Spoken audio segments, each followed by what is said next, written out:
नमस्कार। मैं हूं सुनील बॉबी और आज हम चर्चा करें बिहार शिक्षा विभाग पर।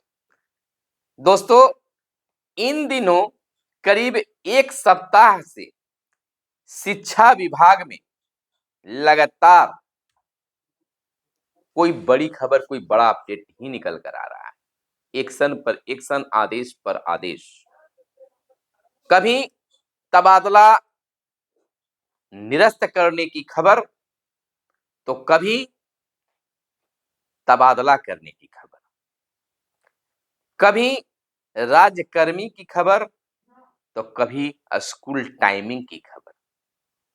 इसी बीच शिक्षा विभाग आदेश पर आदेश निकाल रही है।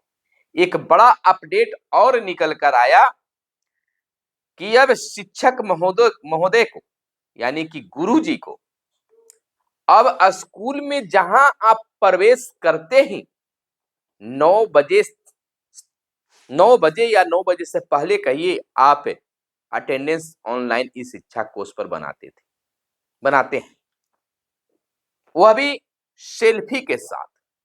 पहले आप इस शिक्षा कोर्स खोलते हैं, उसके बाद आप इनका जो ऑप्शन है उसको दबाते हैं, टाइम सेट हो जाता है और फिर उसके बाद आप सेल्फी लेते हैं, वो भी अपने स्कूल पे 500 मीटर के अंदर। और अब इस सिद्धार्थ साहब ने शनिवार के जारी वीडियो में यह कहा कि उठ रहे सवालों पर विचार के दौरान अब यह कुछ भी उंगलियां नहीं उठेगी। अब शिक्षक जो है जब स्कूल छोड़ेंगे तो सेल्फी लेंगे, सेल्फी से उनको आउट किया जाएगा।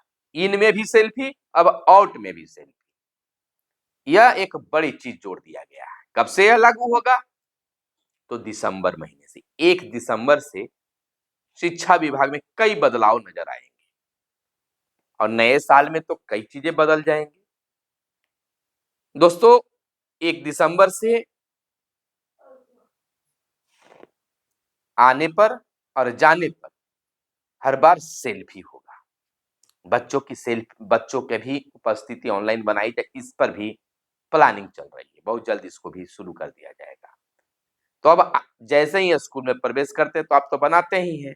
अब जैसे ही जितने बजे आप स्कूल छोड़िएगा, सेल्फी से ही आपको आउट होना होगा। हालांकि यह शिक्षकों के लिए अच्छी है, जो कहते हैं कि अभी भी बातें निकलता कि बहुत सारे शिक्षक जो हैं अटेंडेंस बनाकर चले जाते हैं, मोबाइल को स्कूल में छोड़ देते हैं और दूसरे शिक्षक उनको आउट कर देते हैं समय पर, या फिर उस समय चले आते हैं। तो इसमें बहुत सारी जो उंगलियां उठ रही है उस पर विराम लग जाएगा। खैर, यह तो सोच अच्छी है। 1 दिसंबर से स्कूल की टाइमिंग में भी चेंज कर दिया गया और 1 दिसंबर 2024 से स्कूल का टाइमिंग 9:30 से 4 बजे तक कर दिया गया। बच्चे 3:15 तक चले जाते थे, अब 4 बजे जाएंगे। बच्चों के लिए तो थोड़ी दिक्कत हो गई। शिक्षकों के लिए आधा घंटा इधर और आधा घंटा इधर, 1 घंटे की बचत हो गई। वहीं पुरानी तबादला नीति, जिसमें अनुमंडल का ऑप्शन था, उसे चेंज कर दिया गया और स्थगित कर दिया गया और नई गाइडलाइन ला दिया गया, जिसमें कहा गया कि अब जिला प्रखंड और आप जहां जाना चाहते हैं उसको दीजिए। उस पर हमें कोई चर्चा नहीं, उसके लिए हम अगले अलग से वीडियो बना चुके हैं। खैर, एक बात और इस पर हम जोड़ना चाहेंगे कि इसी तबादला को लेकर, तबादला पॉलिसी बनाने को लेकर, तबादला नीति तैयार करने को लेकर 15 सालों से ड्रामा चल रहा है। हर बार सॉफ्टवेयर बनाने का और कमिटी बनाने का यह खेल चलता आ रहा है। अगर आप 3, 5, 13, 14, 15 में अगर बहाल शिक्षक होंगे तो इससे रूबरू होंगे। नए वाले तो नहीं जान पाएंगे, लेकिन पुराने वाले शिक्षक जानते हैं कि कब से यह शुरू हो रहा है कि बस तबादला हो जाएगा, सॉफ्टवेयर के माध्यम से आपको तबादला किया जाएगा। पोर्टल बनाया जा रहा है, पोर्टल के माध्यम से किया जाएगा। कमिटी बनी है, इस पर शोध कर रही है। यह खेल चलता चलता चलता के पाठक का राज आ गया और उन्होंने सक्षमता परीक्षा ले ली। शिक्षक की मांग तो थी, लेकिन उन्होंने कहा कि 3 जिला का ऑप्शन दीजिए और आपको जिस जिले में अंक के आधार पर, मेधा के आधार पर आपको वहां पोस्टिंग की जाएगी। लोगों ने परीक्षा दिया, पास भी किया। बहुत लोगों को अपना जिला मिला, फर्स्ट ऑप्शन मिला, किसी को दूसरा, किसी को तीसरा भी मिला, लेकिन अधिसंख्य संख्या में प्रथम जिला में लोग शामिल हो गए। जब डॉक्टर एस सिद्धार्थ साहब आए तो उस नियम को दरकिनार कर दिए। कमेटी बनाने की बात हुई, कमेटी बनी, कमेटी को 15 दिनों के अंदर में रिपोर्ट देना था और 2 से 3 महीना कमेटी लगा दी। रिपोर्ट फिर आया 3 महीने के लगभग में और उसमें कहा गया कि अब पंचायत, प्रखंड, जिला सब खत्म। अब महिलाओं को 10 पंचायत और पुरुषों को 10 अनुमंडल देना होगा, गृह अनुमंडल छोड़कर। बातें बिगड़ने लगी। 3 महीना, 15 दिन का काम, 3 महीना और नियम बनाया गया ट्रांसफर को लेकर, कई सहमतियां ली गई और अचानक हाई कोर्ट से फैसला 13 शिक्षकों के लेकर आया। स्थगित किया गया उनको ट्रांसफर को। हालांकि सभी पर इस पर नहीं हुआ था, 13 से आप इस बात को जानते भी हैं।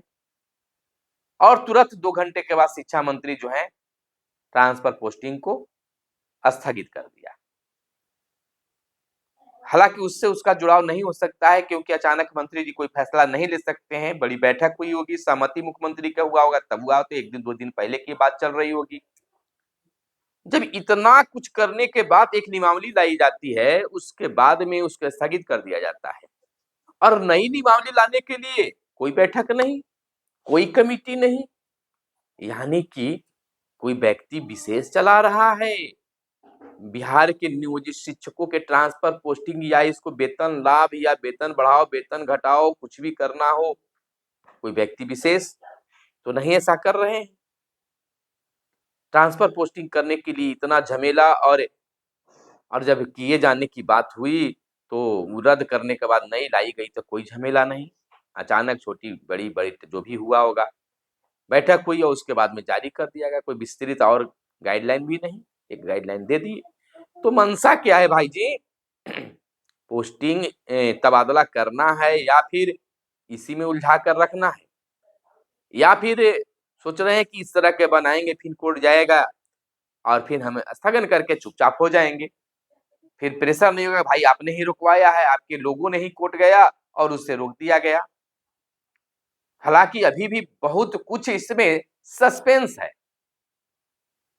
कैसे होगा तबादला? आपने 7 कैटेगरियों में इसको बांटा है। कुछ नहीं इसमें करने की जरूरत थी। ऐच्छिक तबादला नाम देकर जो चाहते वो अप्लाई करते।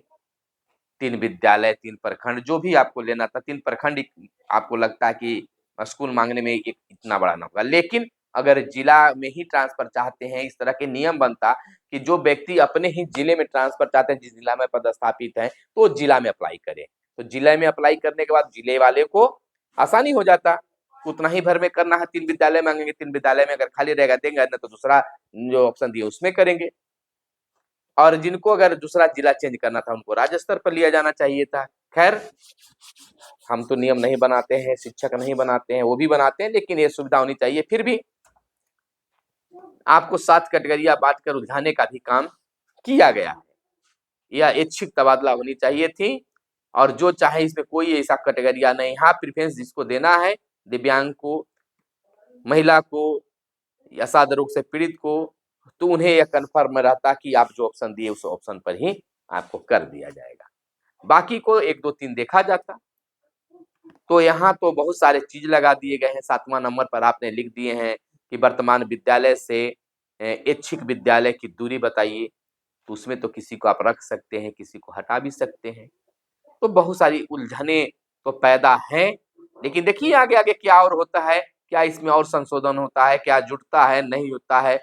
बहुत सारे सस्पेंस है और यह सस्पेंस के बीच शिक्षक फिलहाल अभी अपने आप को संतुष्ट महसूस नहीं कर रहे हैं।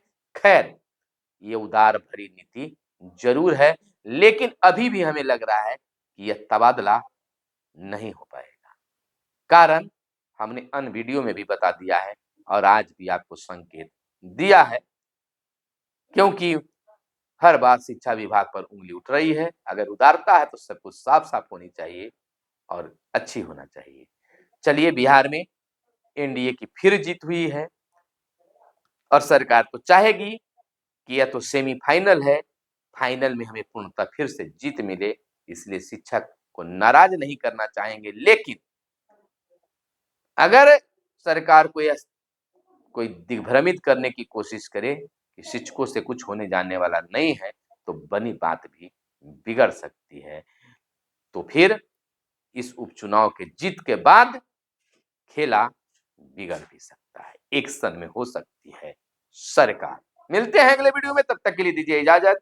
जय हिंद, जय भारत, वंदे मातरम।